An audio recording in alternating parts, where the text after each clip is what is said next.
to the housing area.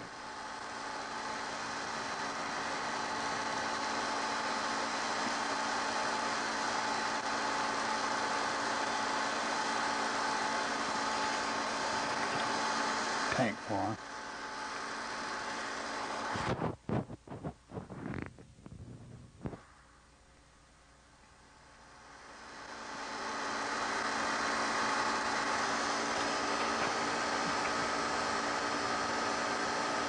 They were having to do a lot of finish up work on these barracks. They were relatively new. Paving hadn't been completed, and of course landscaping is not done.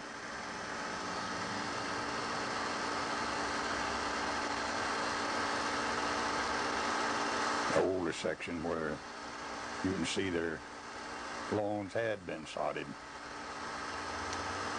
These is where our companies moved into.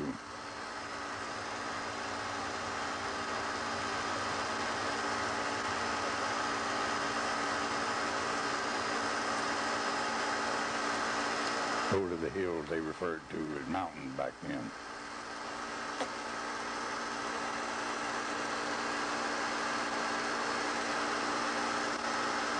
About 5,000 military personnel here, and with their dependents and families, it would be an approximately 10,000 Americans.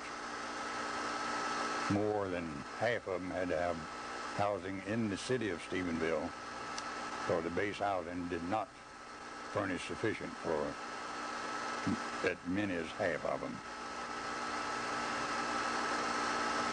Housing was in quite a shortage in 1953. Now this is in the winter of '53, and when the snow hit, and we're in the city of Stephenville itself now on Main Street with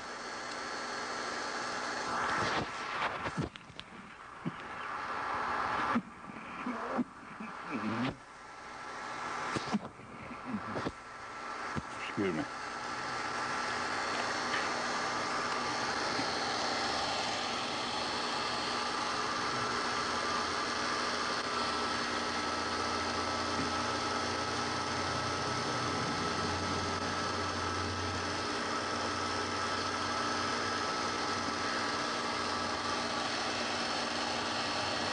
That's Nelson Shiflett, who later went in business with me and robbed me blind when I opened the first laundromat in Newfoundland.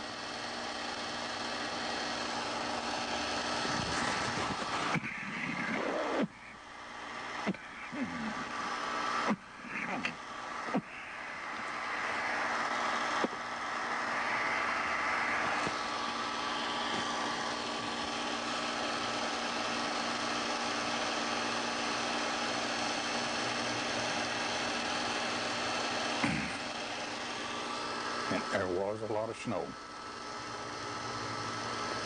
still in the city of Stephenville here. And my dog rode on top. That was the name of King.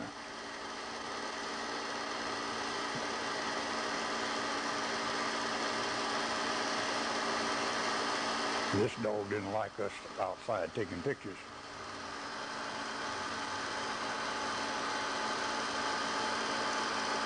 Just a little old country town, but they were getting a lot of money from the GIs there.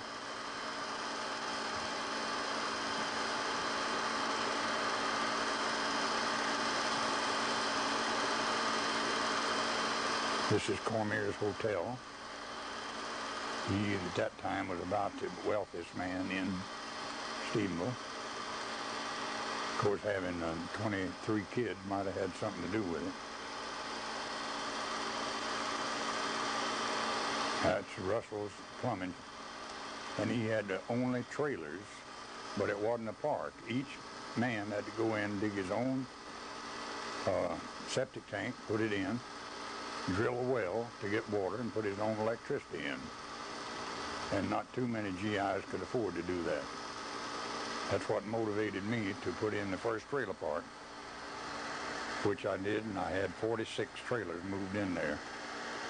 And we constructed that and built it from July of 1953 until the middle of August it was completed.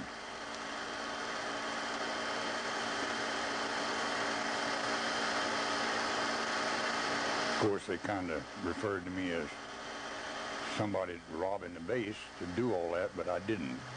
I paid for everything. Incidentally, we're looking at the main entrance to the base in 1953. Wasn't that something? This is up Moonshine Valley Road, looking north. Now I'm looking toward the east. And the Air Police Headquarters building, there she comes, right there.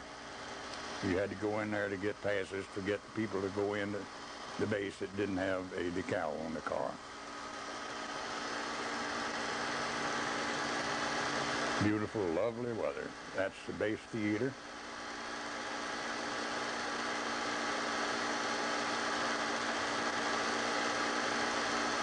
Cost all of a quarter in those days.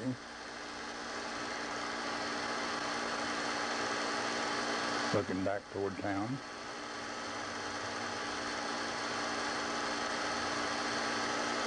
And then looking up toward the base headquarters. What a beautiful school they had.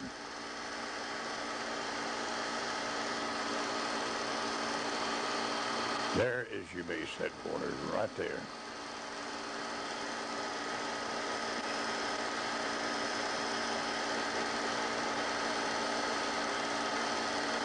Looking down toward the runways and the buildings that we had to use as an office. Now this is in the winter of 1954 after Vicky was born in September, and the two little boys are chasing around with Daddy looking at the sign while Mama's taking the movies. My Company D headquarters and men lived in this building here.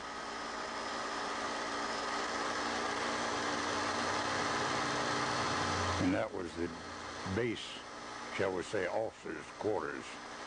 The VIPs lived in this particular spot. Then we had to go, or I had to go to North Saskatchewan, which this is BW1, North Saskatchewan, Greenland, into BW8, which was Sonderstrom. I had to be up there in July, the latter part of July 1953, to do the work for them up there. Colonel Germain, our battalion headquarters, said it wasn't going on good enough, and I had to hightail it up to do something about it. I don't know what all I did, but I sure did have to nearly freeze myself. Sight of the first icebergs that even I had ever seen, taking shots from the plane. This is after we left North Saskatchewan going into Sonderstrom.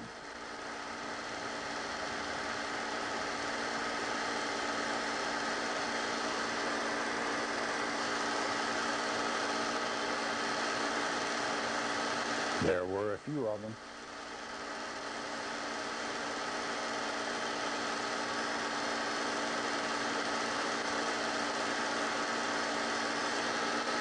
And some of the big ones would be no more than it would take to get to Titanic again.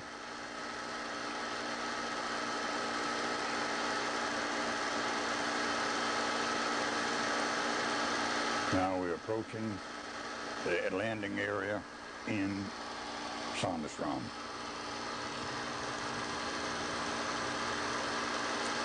That is a shot of our equipment. We had to build buildings as well as